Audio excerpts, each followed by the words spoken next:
श्री आशापुरा मित्र मंडल लाकड़िया मुंबई की ओर से माता के दर्शन करने वाले श्रद्धालुओं के लिए सेवा कैंप का आयोजन किया गया। हर वर्ष की भांति इस वर्ष भी एक भव्य सेवा कैंप का आयोजन किया गया, जिसमें 7 वर्षों से यह मित्र मंडल नखत्राना के मध्य में इस कैंप का आयोजन करता आ रहा है। स्थानीय लोगों का भी अच्छा समर्थन और सहयोग मिला है इस कैंप को। इस कैंप में चाय नाश्ता, दोपहर का खाना, रात का भोजन, मेडिसिन और यात्रियों के लिए विश्राम की सुविधाएं उपलब्ध कराई जाती हैं। रिपोर्ट रमेश भाई भानुशाली, नालिया अब्दासा, कच्छ। आशापुरा मित्र मंडल सर्वे सभ्यों अमे लोग 7 वर्ष था कैम्प अमे लोग पहला पगड़ा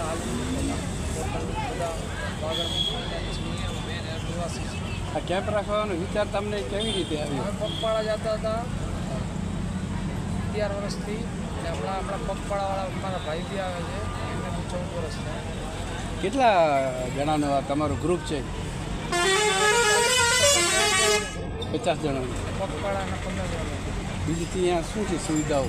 સુવિધામાં તો આરામ કરવાની સુવિધા છે, ચાય પાણી 24 કલાક ચાલે છે, જમવાની સુવિધા છે, સાફ સફાઈ રાખવી છે કેમ્પમાં, માતાજીનું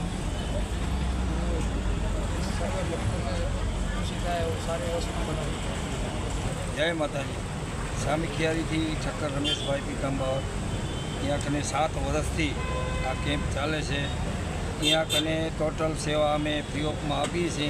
जमवानी बधी व्यवस्था, जमवानुं, चाय पानी, नास्तो, चाय अने छाश एकदम उत्तम प्रख्यात है। यहाँ माटे रसोई भी प्रख्यात है।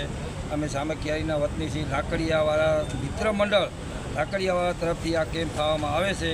अमने सेवानो लाभ मळे छे ते अमने वर्षो वर्ष लाभ रहतो होय एवी अमे ઈચ્છીએ છીએ। અને સર્વે ભાઈઓ જે કેટરસવાળા છે એને ખાસ મારી વિનંતી છે કે 7 દિવસનો બધાને આપણે લાભ લેવો એ જરૂરી છે। આપણે બધા માતાજી એમની આપણે સૌની ચડતી કરશે અને માતાજી આપણને ઘણું આપશે। 7 વર્ષ પહેલાં આ લોકો બાજુમાં કેમ્પ કરેલો અને થોડી વરસાદમાં તકલીફ બી પડેલી, પછી મારે જમીન ખાલી હતી એટલે આપણા પિયુષભાઈ અને બધાએ કીધું કે ભાઈ અમારે અહીં કેમ્પ કરવો છે। તો મેં કીધું મારી ભૂમિ પાવન થાય અને મારી ભૂમિમાં માતાજીના બેસણા થાય। પછી આગળ તમે શું કર્યું એ લોકોની સાથે? કેવી રીતે સપોર્ટ કર્યો? સપોર્ટ એટલે અમે વ્યવસ્થા ગોઠવવાની તૈયારી અમે કરીએ। આ લોકો ટાઈમ આપે એ પ્રમાણે બરાબર, અહીંયા બધી વ્યવસ્થા ગોઠવી આપી। સારું ચાલે છે ને આ કેમ્પ? બેસ્ટ એકદમ, કોઈ તકલીફ? કોઈ નહીં।